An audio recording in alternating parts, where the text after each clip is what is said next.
வீட்டில் வாஸ்து சார்ந்த பிரச்சனைகள் நிறைய பேருக்கு வீட்ல நிறைய குழப்பமான சூழ்நிலை இருக்கும். எடுத்த முயற்சியில வெற்றி இல்லாம எப்பவுமே ஒரு தோல்வி அடைஞ்ச நிலை.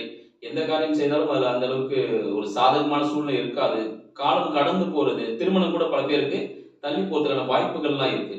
இதுக்கான விஷயங்கள் என்னன்னு பார்த்தீங்கன்னா, ஒரு வீடோட வாஸ்து தான் முக்கிய ஒரு செயல்பாடாக இருக்குன்னு சொல்லலாம். ஏன்னா, அந்த வீட்டோட வாஸ்து வீட்ல இருக்க அனைவருக்கும் ஒரு வீட்ல 3 பேர் இருந்தாலும், இல்ல 4 பேர், 5 பேர் இருந்தாலும், அந்த எல்லாருக்குமே பார்த்தீங்கன்னா, அந்த வாஸ்து விஷயங்கள் பாதிப்பை குடுக்குமா, நல்ல விஷயத்த குடுக்குமான்னா கேட்டா கண்டிப்பா குடுக்கும்னு சொல்லலாம்.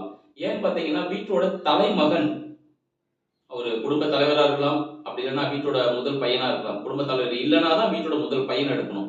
அப்படின்னா குடும்ப தலைவர் இருந்தா தலைவர் தான் முதல்ல.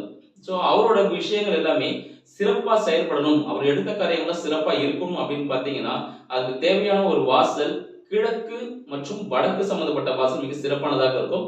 இதுல கிழக்கு பக்கத்துல கண்டிப்பாக பார்த்தீங்கன்னா, ஒரு ஸ்பேஸ் இருக்கணும். அண்ட் வடக்கு பக்கத்திலயும் கண்டிப்பாக நடந்து போறதுக்கான ஒரு வழி விடணும். இந்த 2 பக்கமும் வழிகள் இருந்தால் மட்டுமே வீட்டின் தலைமகன் சிறந்து விளங்க முடியும்